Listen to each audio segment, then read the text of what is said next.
one of the things you don't want is too much mismatch between you and that person on the 5 fundamental dimensions. So for example, if you're really extroverted and you have a really introverted partner, you're going to engage in continual conflict about how much social activity the two of you should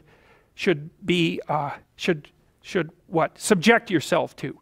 And it's very, very difficult for people who widely differ on those dimensions to come to consensus, because it's not just a matter of opinion, right? It's really a matter of different, if you're looking at extremes, of really different types of people. And the thing about introverts is they just don't enjoy large-scale social interaction that much. One-on-one they're often fine, but in a group they don't like that, and it tires them out. Whereas a real extrovert, it's like you isolate them and they just wither on the vine, because a huge part of what actually motivates them in a positive way is tangled up with social interaction.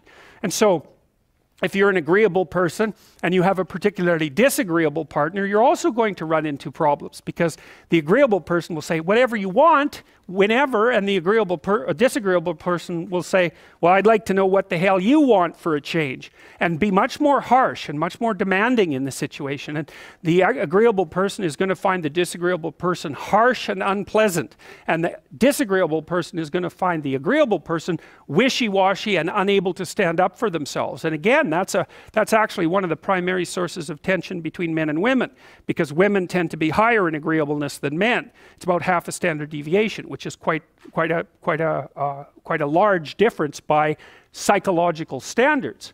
And so what that means, I probably haven't got the statistic quite right, but I think I've got it about right. What that means fundamentally, just so you have some sense of how large an effect that is that if you have a group of men and women and you pick out random pairs, the woman is going to be more agreeable than the man 60% of the time. So that's not an overwhelming proportion, but it's reliable, and it's quite large by psychological standards.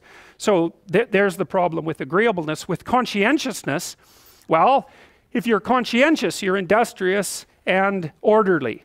And orderly people seem to be sensitive to disgust, which is something we'll talk about in detail later.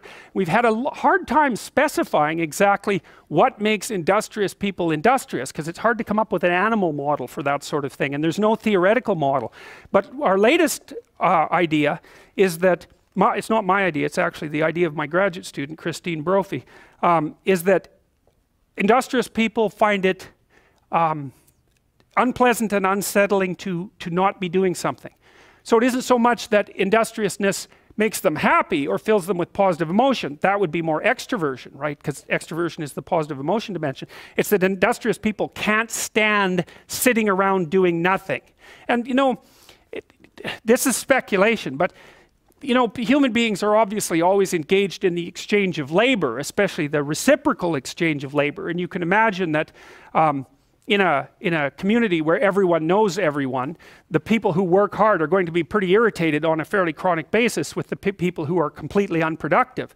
And my suspicions are that plenty of people who were completely unproductive in the history of the evolution of our species were wiped out by people who were unhappy with their lack of productivity. And so I think, generally speaking, human beings have this sense of ethical obligation with regards to one another to share labor. And people who are conscientious really, really feel that. So they feel bad if they're not busily working on something that's productive all the time. And so the advantage to being with someone conscientious is, well, they're going to work like mad, but the disadvantage is they're going to work like mad.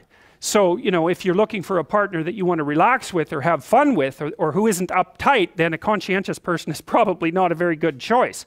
On the other hand, if you're a conscientious person and you're living with someone who's really unconscientious, that's good, because they might be able to help you relax, but you're not going to be happy with them because they don't work nearly as hard as you do. But even worse, on the orderly dimension, you know, some of you have had roommates and maybe you're more orderly than your roommate. What does it mean? It means you're annoyed by mess before they are.